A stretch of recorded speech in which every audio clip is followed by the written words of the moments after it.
Um, so my first talk and Sarah's first talk, I think were really showing a typical progression of the way that patients get involved in healthcare and health change that comes up as a result of their own experience as a patient. And our next speaker kind of turns that model on its head and took things maybe in a bit of a different direction, different order. And I'm really looking forward to hearing from him tonight. Jon Stamford is a neuroscientist by training. He received, hang on one sec. He received a Bachelor of Science in Pharmacology from the University of Bath, a PhD in Neuropharmacology from the London Hospital Medical College, and a Doctorate of Science in Neuroscience from the University of Bath. From 1990 until 2003, he headed a research lab at the Royal London Hospital with a particular interest in Parkinson's. In 2006, Jon was diagnosed with early onset Parkinson's. During his time in academia, he had over 200 publications and has published 3 scientific books. In 2011, Jon joined the Cure Parkinson's Trust and also co-founded Parkinson's Movement, where he is currently its director. Jon is also editor-in-chief of On the Move, an online magazine for the Parkinson's Movement community, and he writes a regular online column entitled Slice of Life about the daily aspects of living with long-term Parkinson's, and has published 3 books on life with Parkinson's. Jon, welcome. We would love to hear from you.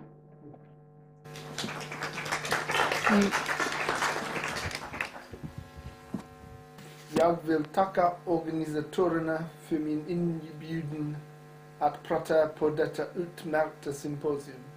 Det är som alltid trevligt att vara här I Lund.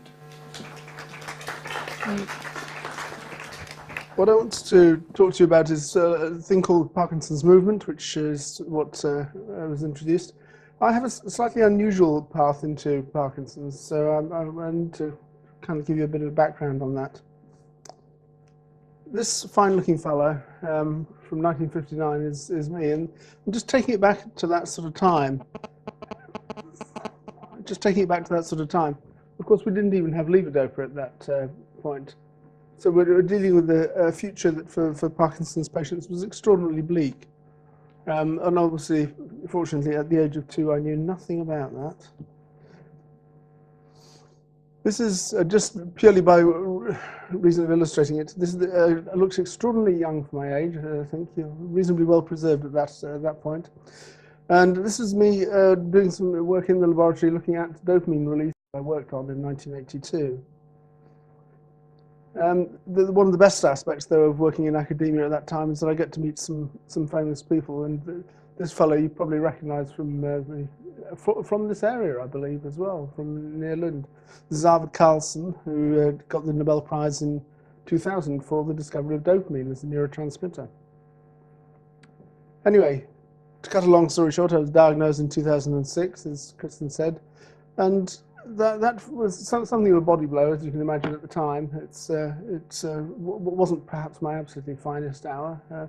And I remember telling my wife that I'd been diagnosed with Parkinson's, and she says, trust you to take your training just that little bit too far. My kind of path into patient engagement came interestingly through this, which is a book entitled Shake Well Before Use by a chap called Tom Isaacs, who's well known in the UK, perhaps less well known on the continent. But he did a huge walk around the entire perimeter of Britain, so it's about 1,500 kilometres, which he took a year to do. And he wrote about it, and it's a wonderful book. And I was sent a copy of it to review. And I thought this is a super book. It gives me a good perspective on what you can do and how you shouldn't be eliminated by Parkinson's. Parkinson's is going to cause plenty of problems, but you can still live with it, and you still should live with it and make the best of it. So they asked me to review it, and I did review it and gave it a very favourable review. And then I thought to myself, well, why stop at the book? Why not actually go and meet the man? Let's talk to him and see if he's got some ideas. There must be some point of which I can still be useful with Parkinson's. So I spoke to him at the Cure Parkinson's Trust, and He seemed quite keen, so we talked, and he then sent me in 2010 to the WPC, the World Parkinson Congress. And those of you who can spot the deliberate error here, which is, this is actually WPC 2013, the illustration. I couldn't find one this morning of 2010, but the principle is the same. I was asked to attend the meeting, and this was an absolutely cathartic moment for me to actually see groups of Parkinson's patients together and to listen to them talking, sharing experience. And it began to dawn on us that we could actually do something with this. We could actually put this kind of energy together and actually go further with it. So we're also inspired by, and Marion will know this, is a famous video on the Ted Maastricht channel from Bas Bloom, talking about, the title of it's From God to Guide, and some of you may have seen that, but essentially this was the kind of earliest statement, I suppose, of participatory medicine in very clear terms. And we thought, well, if you get a whole bundle of people thinking participatory medicine, participatory research even, what about that? So we thought, well, we could actually found a kind of movement in this direction. And being imaginative people, we thought, well, a movement, and it's to do with Parkinson's. We thought long and hard about this and came up with the name Parkinson's Movement. And this has gone sort of through a series of iterations, which is why I want to sort of, what I've called this at the top, Parkinson's Movement 1.0. This was essentially, founded by, well, Sarah Rigger was involved at the beginning as well as a co-founder along with myself. And we thought this was pretty good. We set out some clear objectives. And the intention was that very much it should be patient-driven.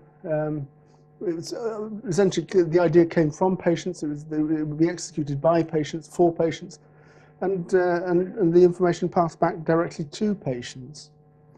So what do we actually do is the next question, and this is where it gets a bit more interesting, because what I want to sort of go through is the kind of lessons that we learned in doing this, because we started out with spectacularly high ideals, very little idea of how we were actually going to operationalize this, and just kind of found out as we went along. So I'm going to tell you what we tried to do, where it went horribly wrong, which not too many places, hopefully. But where we wanted to shift emphasis, and so this is kind of, in a way, a route map to how you might engage with patients as a community.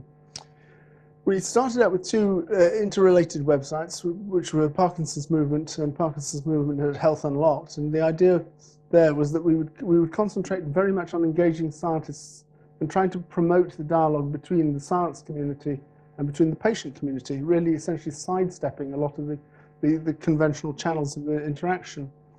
So we had an idea that we would present and distill articles from the scientific literature on the PM, the main site, and that Health Unlocked would be essentially a forum for open discussion. We also had a number of, we appointed a number of ambassadors who were going to carry the message, as it were, to the masses. And that was the thinking. Things, of course, never quite work out like that. So although we set out with this intention of having a strong editorial lead, and this just shows some of the articles that we put up on there. There's a big controversy early on about rasagiline. It was at the time when the FDA had decided that it wasn't going to be approved as a neuroprotective agent. So we chatted about that for a while and got a reasonable amount of discussion going on it. We had done a Selco initiate a conversation as well in the context of alpha-synuclein at the time. So we're reasonably positive about this. But what we needed was a decent kind of show to sort of put us on the map. So we came to Lund, as you do. And this is where Jens was involved as well, very heavily in this, as I remember. We came to Lund, and the idea was that we would film a webinar that was going to essentially present some of the best findings from the local Lund scientists, including Patrick Brandon.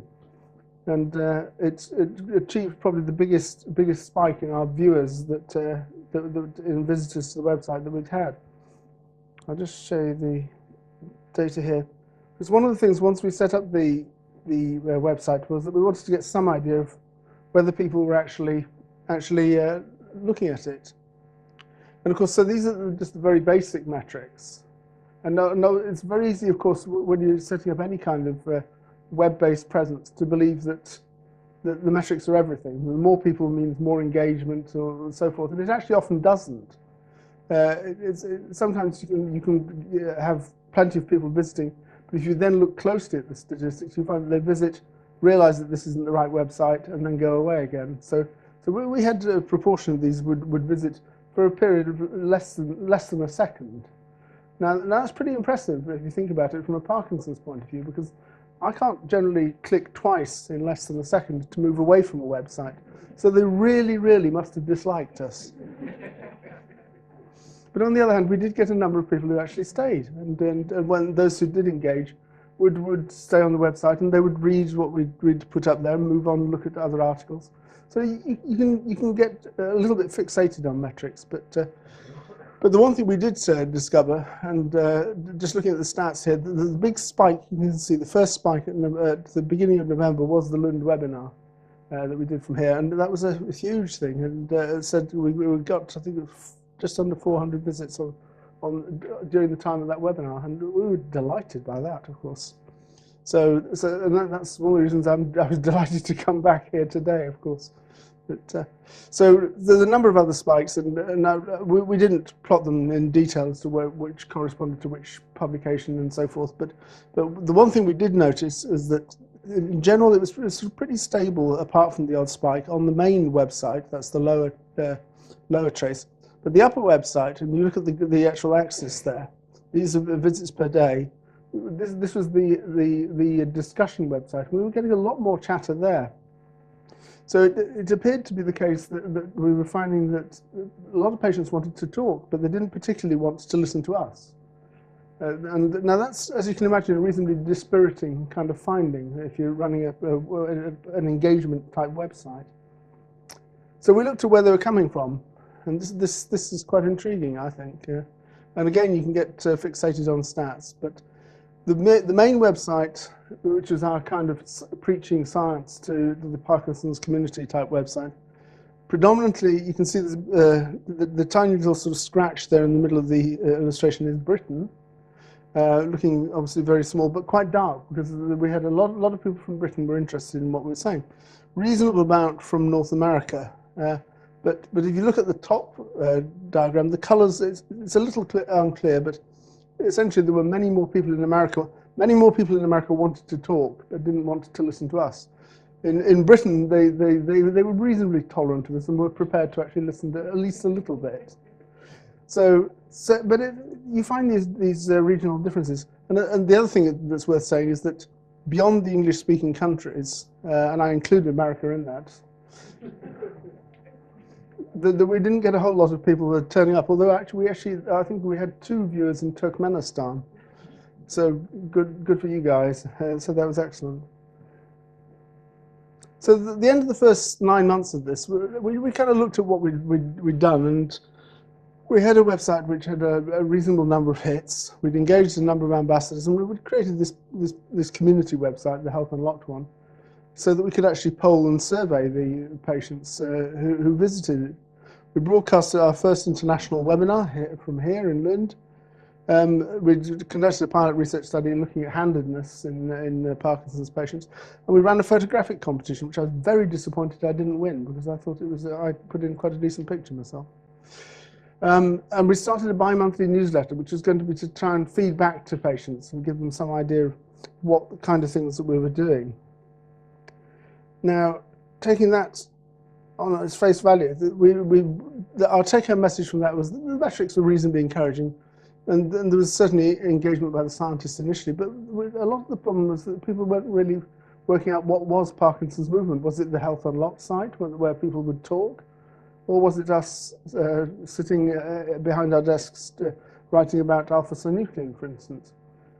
And I think this confused a lot of people. It also put a lot of workload on particularly the neuroscientist patients involved with PM, which was largely me, I have to say.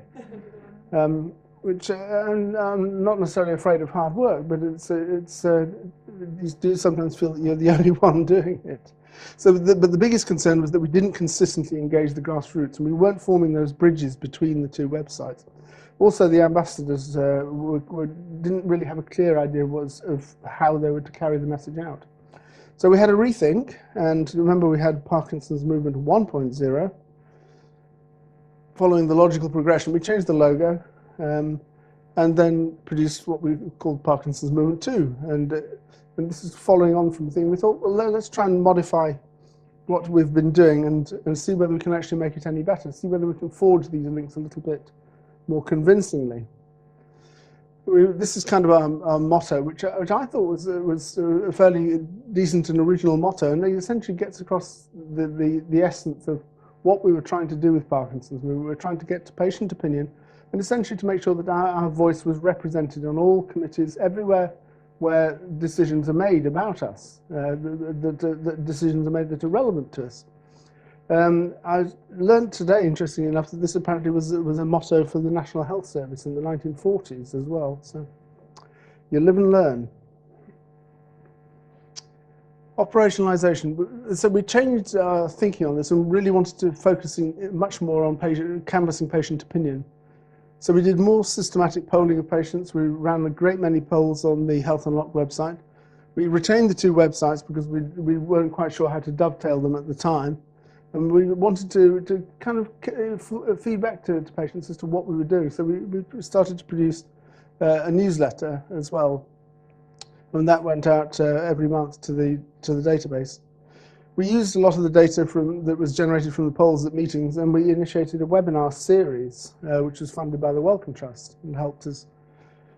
So the polls and surveys addressed all sorts of aspects of living with Parkinson's. For instance, how many different prescribed medicines patients were taking, what problems does your daytime sleepiness cause, for instance, whether it's particularly in context of driving or social engagement, work, all sorts of aspects, everything to do with being a person with Parkinson's. We were trying to form a kind of complete picture out of this and to use this data accordingly. And of course it did, and it slowly fed into a webinar series that we generated, and this was the advertisement for the first webinar, which was 2012. And well, this was actually our least well attended webinar, and there were two good reasons for that. One, it was largely written by me, so I was still taking very much a science line, and I think the people who listened in didn't particularly want to hear it. And secondly, we broadcast it during the time of the hurricane that went through New York. And unbeknownst to us, the live stream collapsed about halfway through the broadcast. So in consequence, not a lot of people heard my deliberations on James Parkinson. They were lucky, I suspect. But the one thing we did do was set up, we changed the newsletter to a much bigger production. So instead of it being a simple case of listening to such and such a time and you'll hear something interesting, we went on a much larger scale and produced we were trying to produce what was essentially a sort of colour magazine for the Parkinson's community. And slowly we've got that together, and this is gradually making its way. It's about 35 pages at the moment on average each issue. It goes out quarterly, and they tend to be themed as well on a particular aspect. The next one is our Valentine's Day special, which goes out on the 14th of February, and that feature is one about relationships, particularly, and how they're affected in Parkinson's. So that's a bit of advertising for that. The next one beyond that is our global issue, which will come out on World Parkinson Day on the 11th of April, and that will be focused on global issues generally, and it's going to be our first multilingual issue as well, so including an article in Malay. And it'll be translated into English as well, you'll be relieved to hear. So by the end of the 24 months, we'd I think begun to gradually get in and make an impact. We'd managed to get people onto the WPC subcommittees. So again, we were beginning to take this argument of no decisions about us without us and actually operationalize that. We conducted 55 polls asking everything about people with Parkinson's, everything from the color of their hair down to what they preferred to eat and so forth. So we really were trying to get a full picture here. We interviewed 14 world-class neurologists on film, and I can see one of them is hiding at the back there. It's Håkon Vida. It's a pleasure to see you there. And we attended various scientific conferences and kind of flew the flag. So because we thought if we want to get scientific engagement, then we've got to go to scientific conferences. So we went to MDS, obviously, and we conducted 2 pilot researches studies, and the on the move is gradually getting bigger and bigger. And I notice I have 3 minutes left. I'm progressing at high speed here. But the one thing that we learned was that the focus of things is much more important than the actual outputs per se. Increasingly, we're coming around to the view that we have to theme things much more and operate more in terms of campaigns if we're going to seriously get people's interest. The outward communication is as important as internal sort of black box communication. It doesn't matter too much of what the internal structuring is, as long as the outward facing communication is integrated, I think, more than anything else. And the one thing which we have learned, and Paul is an absolute expert about this, is of course the use of social media to generate interest. So this is Parkinson's Movement 3, and this is the model sort of which I hope is going to be the last of Parkinson's Movement's iterations. Third time lucky. Well, let's hope so. And this is kind of our thinking on this. It really doesn't matter whether you get it right or wrong, but you just get going with it. Actually, just do your best to engage, and we'll learn as we go along. So, we certainly do make mistakes. There's no question about that. We do feel that certainly a lot of it comes down to social media. We have to integrate social media effectively, more than anything, and I say integrate specifically. And I mean, there's a lot of stuff said about social media, but to my mind, it comes down to 3 things. This is, you want to inform, you want to share, and you want to promote interaction within the community. And if you get those 3 things right, I think you do pretty well. This is just our current operationalization. If we had 2 websites originally, we now got 5 actually, and possibly there's a 6th one coming. Main website on the left, which is the main primary Parkinson's Movement source of information. There is, of course, the Facebook page, inevitably. You can't do anything without Facebook these days. On the right is our live stream account as well. We've got one where we broadcast live from the 12 webinars, particularly, and we'll be going on doing more of that. The YouTube page as well. There's a YouTube page where the films that are left to not quite gather dust, but so that a library essentially of films that we've made over the couple of years, and of course Twitter. And we're almost there, so if you can grant me just a few more seconds, I'll dash on. Needless to say, social media, you all know as much about this as I do, probably a lot more, I suspect. But it comes down to, this is kind of my final slide, next but one anyway. So we've got a central website and satellite website network. We are using social media much more since the beginning of the year. Many of you may not have noticed the difference yet, but you will do, I hope, over the next few months. The idea is also that it's, rather than us sitting behind our computers at PM, we want to make sure that we get out and talk to people and get people's opinions face to face. You really can't beat that. The ambassadors are being put to work much more effectively than they have been up to this point, and we're going to focus on a series of time-delineated programs, which hopefully will be easy for us to assess the impact of. So in a way, this is, I suppose, a route to participatory medicine. It's a roundabout route, I think you could argue, but it takes the view also that we don't think it stops at personal engagement in one's own healthcare. We'd like to believe that it goes considerably beyond that. We'd like to believe also that not only are we talking about healthcare per se, but we're also talking about research. We would like to believe that patients are going to be involved in research design, and as we started out, all aspects of the process. So when you asked me what I think about participatory medicine, I would take the very simple view that it's not the best way forward. It's simply the only way forward. Thank you.